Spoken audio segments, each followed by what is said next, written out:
আসসালামু আলাইকুম, শুভ সকাল সবাইকে। আশা করি সবাই ভালো আছেন। আজকে আমরা পাখিদের গোসল করাবো, প্লাস হচ্ছে পাখিদের এই সফট ফুড দিব নতুন করে। তো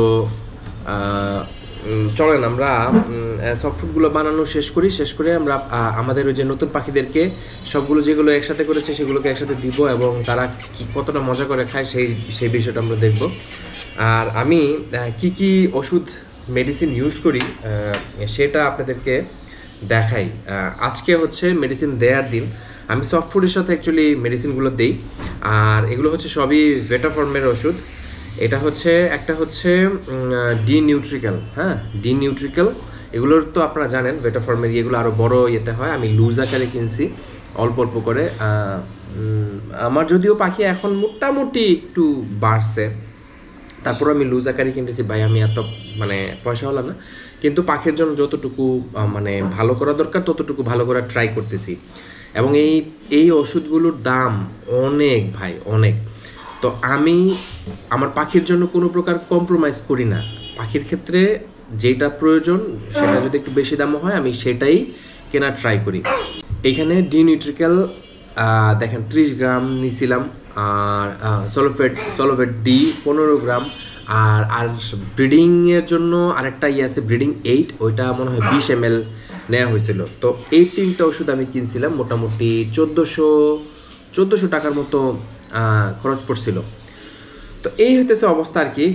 এত মানে দামি ওষুধ খাওয়াই পাখিকে, প্লাস হচ্ছে এত যত্ন নিই, তারপরেও পাখির দাম নাই।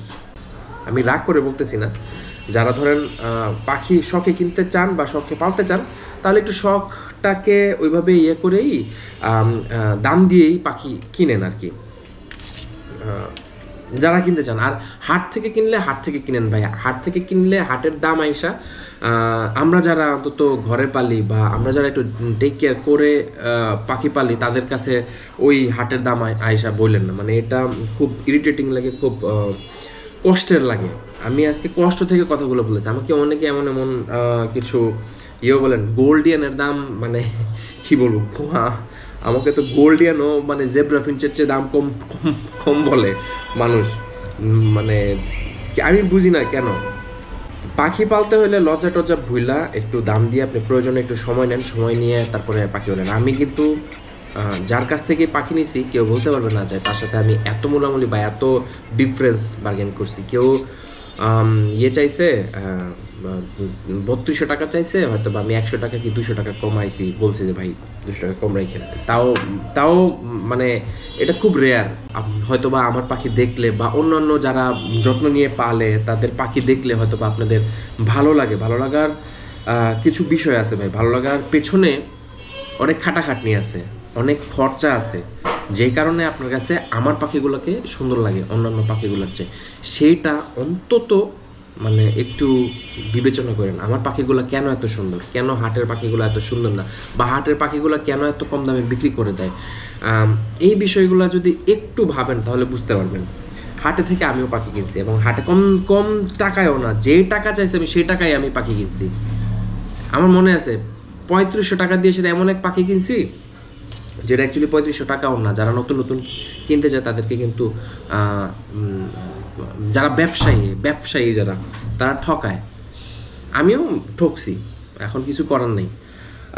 তাই বললা যে মানে সবারই ঠকাবেন, ব্যাপারটা তো এরকম না। আমি কিন্তু ঠকাই না। আমি ধরেন আমার কাছে অনেক ইসাবেল চাইছে, আমি ইসাবেল দিতে পারতেছি না। কারণ কি জানেন? কারণ হচ্ছে ইসাবেলের আমার কাছে যে একটা পেয়ার ছিল সেই একটা পেয়ার থেকে অনেক বেবি হয়েছে। আমি চাইলে ওইখান থেকে অনেক জোড়া দিয়ে আমি ইসাবেলের বেবি বা যেগুলো এখন আমার বড় সেগুলো সেল করে দিতে পারতাম। কিন্তু হয়তো কি একই সিবলিংসের মানে পেয়ার হইতো। তো এটা অনেকেই জানে না হয়তো যে একটু ব্লাড লাইনটা একটু খারাপ হয়। তো আমার কাছে ছিলই এক পেয়ার। সেখান থেকে যদি আমি মানে সিবলিংস পেয়ার করে করে বিক্রি করে দিতাম, এতদিন আমি বিক্রি করে ফেলতে পারতাম সব পাখি, এবং দামে বিক্রি করতে পারতাম। এটা করি নাই, কারণ কি যেহেতু আমি জানি যে এটা শুনছি যে এটা প্রবলেম, আমি কেন প্রবলেম করে একটা মানুষকে পাখি দিব। আমি বরং এটা করছি যে আমি আমার এই পেয়ারের সাথে আমি বাইরে থেকে আরেকটা পাখি কিনে এনে জোড়া দিয়ে ওদের থেকে বেবি করতেছি, যেন সবাইকে আমি ইসাবেল দিতে পারি। কেউ যেন না ঠকে। যাই হোক, অনেক কথা বললাম আসলে। কিছু মানুষের কথাবার্তা বা ইয়ে থেকে মানে ধারণা থেকে এত কম ধারণা নিয়ে আসলে ইয়ে করা খুব মুশকিল। আমি পাখির জগতে আসার আগে আমি অনেক ফিঞ্চ পাখিটা নিয়ে অনেক ঘাটাঘাটি করছি, দাম কত কী আসে বিষয়, এবং আমি জানি যে ঢোকার পরে অনেক মানুষ ঠকাবে। হ্যাঁ, তারপর আমি কয়েক জায়গায় ধাক্কা খাবো, এই ব্যাপারগুলো চিন্তা করি তারপরে আমি ফিঞ্চ পাখির ইয়েতে নামছি, এবং আমি ধাক্কা খাইছি ভাই, বিশাল ধাক্কা খাইছি। খেয়েটে এখন মোটামুটি একটা জায়গায় আসছি, সেখান থেকে এখন একটু ব্যালেন্স করার ট্রাই করতেছি। আর আমার ভিডিও বানানোর উদ্দেশ্যটাই হচ্ছে যে এই যে প্রবলেমগুলো আছে এই প্রবলেমগুলো সলভ করা। যাদের ধারণা পাখি সম্পর্কে ধারণা, আপনি কম দামি পাখি কম কম কম টাকায় পেয়ে যাবেন, আপনি দামি পাখিগুলোর দাম কমায়েন না, এতে হচ্ছে আমরা যারা পাখি পালি তারা ডিমোটিভেটেড হব। আর সবচেয়ে বড় ব্যাপার হচ্ছে আমি আমার কথাও চিন্তা করি না, কারণ ভাই আমি পাখি বিক্রি করে আমার সংসার চালাই না, আমি পাখি শখে বিক্রি করি, পাখির খরচটা পাখি দিয়ে আমি উঠাই, এটা আমি বারবার করেই বলি। আর আমি কিন্তু জব করি, অ্যাজ এ সাউন্ড এডিটর হিসেবে আমি দীপ্ত টিভিতে আসি। ওইটাও আমার একটা শখের জায়গা, প্রফেশনাল জায়গা হয়ে গেছে। আর এটা হচ্ছে আমার টোটালি শখের জায়গা। শখের জায়গা থেকে আমার ঘরে দু একটা পাখি থাকবে, কিছু গাছ থাকবে, এটা শখের ইয়ে থেকে করি। তো ওইটার খরচটা আমি এই পাখির ইয়ে থেকেই উঠাই। তবে সেটা আমি ফ্রি দিয়ে করতে চাই না, সেটা আমি মানে কম টাকায় ছেড়ে দিয়ে করতে চাই না, সেটা যেটা সবার জন্য ভালো, যারা পাখি নিয়ে কাজ করতেছে তাদের জন্যও যেন ভালো হয়, সেই স্ট্যান্ডার্ডটা মেনটেন রেখে আমি পাখিগুলো সেল করে ট্রাই করি। আমি চাইলেই কম দামে সেল করে দিতে পারতাম। এতে হবে কি জানেন, অন্য যারা আছে যারা এটা দিয়ে সংসার চালায় বা তাদের কাজ মানে পেশাই হচ্ছে ওটা, তারা কিন্তু অবস্থায় খারাপ হবে। কেন আপনি ওদের সংসারে আপনি মানে এই ঘাটতিটা লাগাবেন? এইগুলো থেকে আমরা দূরে থাকবো। যাই হোক, অনেক কথা বলছি, আমাদের অনেক কাজ আছে, তো চলেন কাজ শুরু করি।